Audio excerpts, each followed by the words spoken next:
The main character is supposed to be like a young teenager in the extras, and he looks like a grown adult man. He looks like a man who's about to rip another man to shreds for scorning or messing with his wife. Like, he looks so furious and looks like a complete utter adult in this. And I think that's hilarious, honestly. I think it's funny. The Melly does drop his disguise as a woman once the main character had been dragged by the lustful spirit to the brothel and had to drop his disguise as a woman because the women at the brothel would not let him in. They thought he was a jealous, scornful wife who was there to punish them and their husband for having an affair with women at the brothel. They even mock him at the door, and once he walks away. So he had to drop his disguise to be allowed in because only men are allowed in brothels practically. They arrive at the gravesite of the scorned woman's brother, and there the Malid uses an ability that lets him seize the memories of the dead. And in the memories, he finds out a few facts. The first fact he learns is that the scorned woman is her brother's adopted sister, that when her parents had died when she was very young and they died from a sickness, his parents took her in and raised her as their own. They ran an embroidery shop and she started working for them.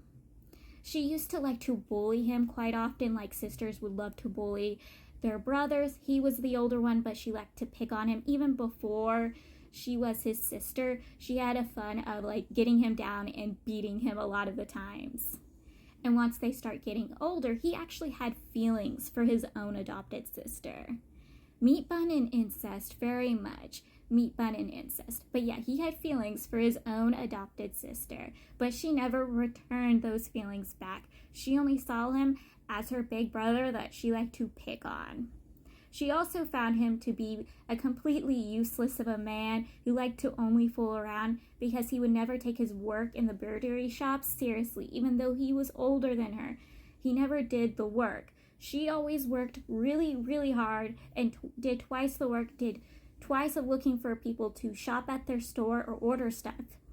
And the money she would earn, she'd go turn around and provide to other orphans in their village. Like, she'd feed them and take care of them. She was a very strong-willed woman.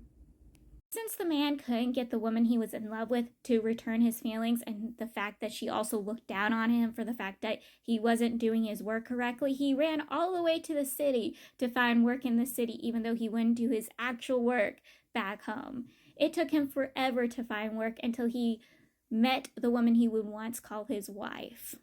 And she took him in as a accountant in her shop, her family shop. And they had a blossoming romance. Though her family wasn't nobility, they were like rich.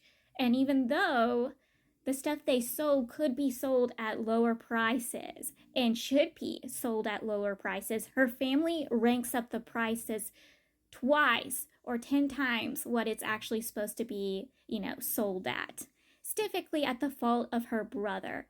Her parents came from poor backgrounds and worked themselves to the bone to create the business they had. Her brother, though, decided to be a money-squandering a-hole who liked to kiss the foot of Morning Sun's father. You know, that dude who was the rapey guy who liked to go around forcing himself upon women and kidnapping women? Yes. Her brother liked to kiss the foot of this man and do whatever this man wanted to keep his business, quote-unquote, in float. He was not pleased when he found out his sister wanted to marry a poor man from a poor town and did everything he could to stop his sister. Now, when it came to the scorned woman and her parents, they were very pleased with the marriage he was getting. She even spent her savings to make a beautiful wedding outfits for him and his bride. And congratulated him, going, "Don't forget about us. If we ever need your help, be here to provide for us." So he did when they needed help, or at least their village needed help. He pleaded to his wife to drop the prices of certain medicines, and she agreed until her brother found out. And he was very frustrated and upset and displeased. Makes sense because he's a greedy a-hole, worse than the freaking Scrooge. So yes, he was not happy about that, to the point he physically assaults his own sister, which causes her to have a miscarriage and leaves her utterly heartbroken, and they have to take the prices back to originally priced. And when his sister, the scorned woman, comes pleading to him for medicine, they have to send her away. They do send her a letter telling her and explaining to her why they can't provide her medicine at the time.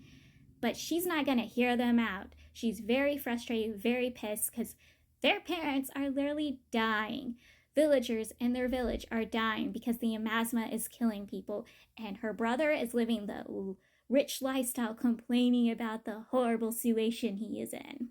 Frustrated and angry at her brother ignoring her and her parents, she dabbles into the Emmy country's techniques. She finds fragments of information of how to do these techniques, and she comes up with the plan with the lustful ghost to lure her brother and his wife to the village. And it takes years for her plan to finally come into fruition. She sends him a letter stating she wants to see them again, that his parents want to see them. It's been years. The couple thinks that her anger has dropped, that she's not upset or furious with them anymore, that they can finally come visit, because they were waiting until she was not upset with them anymore.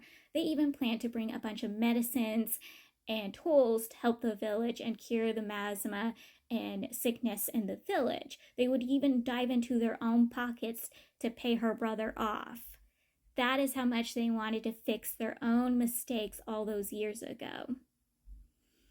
Except when they arrive, before they can explain themselves and tell her that they brought medicines and tools, she murders them, because she had plans to kill them and take the wife's place and go back to the city and take care of what should have been done from the get-go.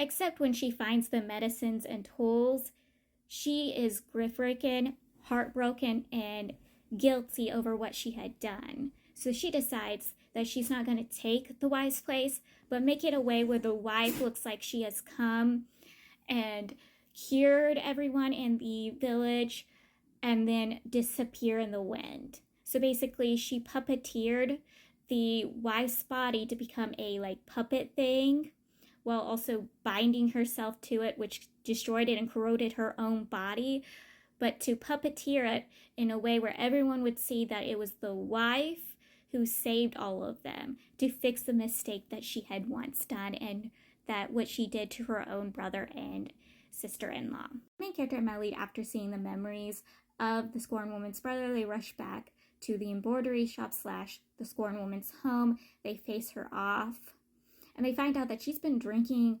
dog's blood this entire time, going around murdering poor innocent little dogs and drinking their blood to keep up the act, keep hold of her body and her sister-in-law's body, because again, she hadn't completely taken over her sister's body, which corroded her own body, and she was only using her sister-in-law's body enough to use as a puppet instead of completely, utterly taking the sister-in-law's body over and becoming her sister-in-law.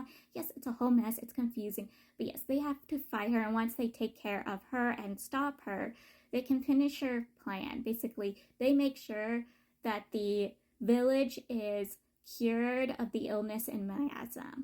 I guess is why it makes it an alternate universe, because I guess this was the same village the male lead had faked to being his brother to buy medicine out, because only nobility could buy this medicine, and gifted this medicine to this village. It could have been the same village, and that's why it's an alternate universe, because he didn't have to do all of those steps, and he wouldn't be punished by his brother. And again, his brother wouldn't have to punish him because his brother is not abusive in this universe. Yes, I do not understand how this is an alternate universe. Can someone explain that to me?